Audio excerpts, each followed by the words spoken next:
Hello. Welcome to Mostly Dead Folks, Episode 1. Yes, episode 1. Mostly Dead Folks, a history podcast about lives of the past and how we keep them alive today. I am your co-host, Joshua Stern, upper school history teacher and department chair. And I am the other co-host, Brian Dunn. I teach middle school history. And the goal of this podcast is we're going to choose a theme every week, and myself and Mr. Dunn are going to go at it and just to try to win a sort of debate that is, well, let's face it, unwinnable. Yeah. So those of you who have been in our classes know we love Wheel Decide. It decides, at least in my life, everything I do. Absolutely. I use it all the time. So we're going to spin the wheel to decide who is going to go first each week, and you'll have to trust us on this one. You might hear it ticking. It looks like this week, Brian is going to go first, and the theme for this week is in keeping with the October month. We're talking about the spooky, creepy history. Myself and Mr. Dunn, we're trying to figure out what is the spookiest, weirdest, eeriest, creepiest thing we could find in sort of political or social history. Mm-hmm. Take it away, Mr. Dunn. You're up first. Yeah, so I'm going to go with a topic that I love, and that is the Lewis and Clark expedition. Okay. But something that doesn't really get a lot of attention, and that is the death of Meriwether Lewis. Ooh. Did you know how he died? I don't. No. All right, here we go. This is why we love this podcast. So, a little background. So, Meriwether Lewis obviously comes back from the Lewis and Clark expedition, a hero. It's like it was the equivalent of them going to the moon and back. And he gets to have the appointment of being the governor of the Upper Louisiana Territory. Big deal. And this is towards the end of the Jefferson administration, and he and Jefferson are very close. And he's managing things. But as President Madison takes over, he starts to look at the books and says, hey, Meriwether Lewis, you are in some financial dangerous territory here. You are basically broke. He was cooking the books? Yes. Well, he could not pay a bunch of the debts now, because before Jefferson had pretty much given him a blank check. And so he's just spending. But now you have a new administration, new president who wants to say, hey, where's this money going to, and all this kind of stuff. So that's good background, because now he has a lot of pressure on his shoulders. And so he's going to make the trip actually down the Mississippi River and then make the trip over to Washington to literally meet with, I believe, the Secretary of War at the time to discuss these financial issues. It seems like a really long trip just to meet with the Secretary of War. Yes. Well, this is where it gets interesting, because he's going down the Mississippi River and he gets off at this place. It goes on a trail called the Natchez Trace. Mm-hmm. And he needs to spend a night somewhere, and he ends up at this place called Grinder's Stand. Grinder's Stand. You're joking. Yeah. And when he's there, he's later joined by two of his servants that he's traveling with. And he is met with a woman there by the name of Priscilla Griner. Okay. And she's home alone. She's there with her children, but her husband is away. And he spends the night, and she says, okay, I'll let you have the house. I'll make a bed for you. He said, don't even worry about a bed. I sleep on the floor now because that's what I'm used to. She says, no problem. And this is where it gets mysterious, because as the night goes on, he doesn't really eat much for dinner. She thought that was kind of odd. And then he goes and practices kind of these lawyer talks as if he's kind of coming up with his defense when he gets to Washington. And then as Mrs. Griner and her children are sleeping in basically a kitchen area, they suddenly hear two shots ring out. One shot, and then it says, "Oh Lord." Somebody exclaims, "Oh Lord." And then another shot rings out. Mystery. Now, later on, she and the children are frightened to death because they hear Lewis go and kind of claim, I'm injured and help me and all this kind of stuff. And she is just frightened to go out there. She doesn't know what the situation is. And as the story turns out, later he is found dead. Now, this kind of leads to some mystery, because our lady here, Mrs. Griner, later changes her story a couple times. So in one telling of the story, years later, she says that there was Lewis crawling after these shots are heard, and she says, "Oh, madam, give me some water and heal my wounds." Interesting enough. And so he's desperately crawling around outside looking for water. We can't find any water. She eventually gets the courage to send her children to go talk to the servants and go help this man who's in distress. And it turns out that the servants walk in and he is using a razor to cut himself. What?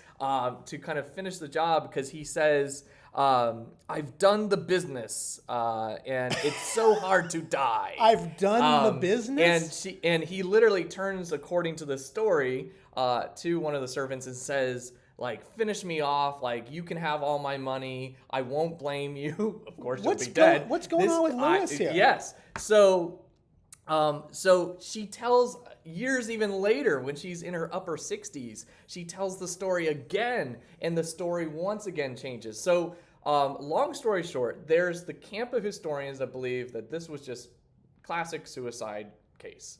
That here's Meriwether Lewis. He has a lot of weight on his shoulders. He's publicly shamed, and he just can't stand it, and he kills himself. A tragic story. But there are others that believe that this is actually murder. Who'd have done him in? Who wants to take care of Meriwether Lewis? Could he have been assassinated by even the Spanish? We're a little upset that we've involved ourselves in Louisiana territory.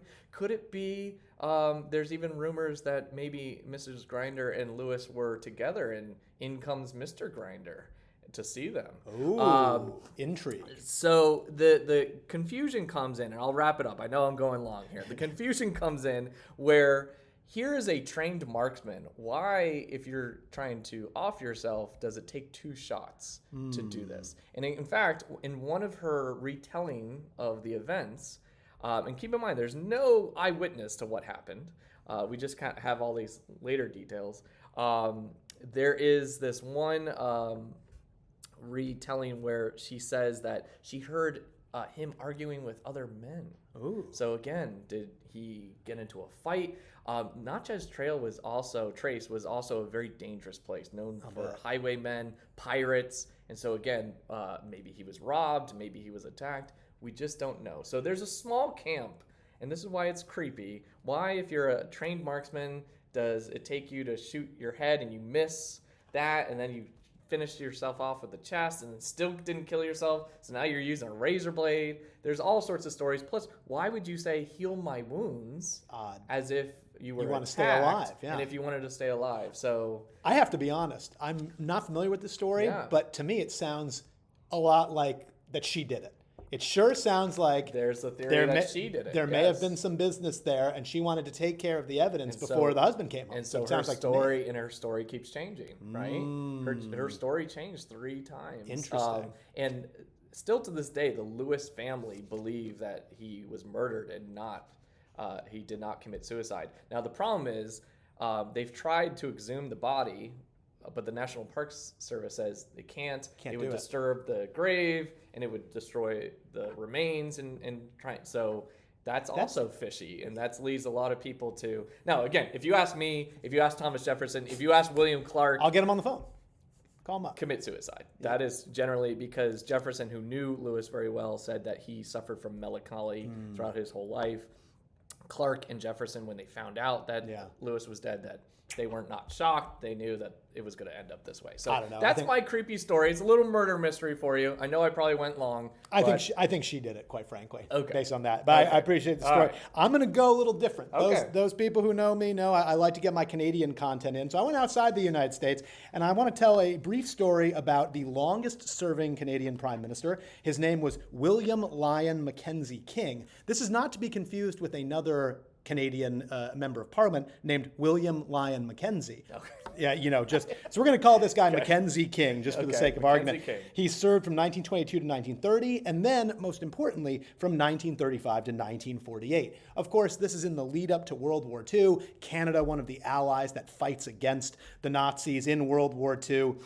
So obviously a pretty important guy to have in that role. He's a very important Canadian Prime Minister. He's really largely responsible for Canada becoming very independent of England, asserting itself as an independent nation, and is considered to be overall a pretty good prime minister. But because this is Halloween, I want to talk about something that's lesser known to Americans. Well, the whole story of Mackenzie King is unknown to Americans. I have never heard of it. Fair enough. He was this devout spiritualist. Oh, he okay. believed very strongly in the power of seance. Now, this could have something to do with the fact that he was a really lonely guy. He was never married. Okay. He had no kids. He did have, however, 3 dogs, all of which were named Pat, which is interesting. Little bit, yeah, I don't know where that comes from. So just to give you a sense of who this guy was, he claims that he predicted the exact time of Pat number 2's death. He claimed in a vision that his watch had stopped at 4:20 a.m. And wouldn't you know it, the next day, Pat II takes his last doggy breath at 4:20 a.m.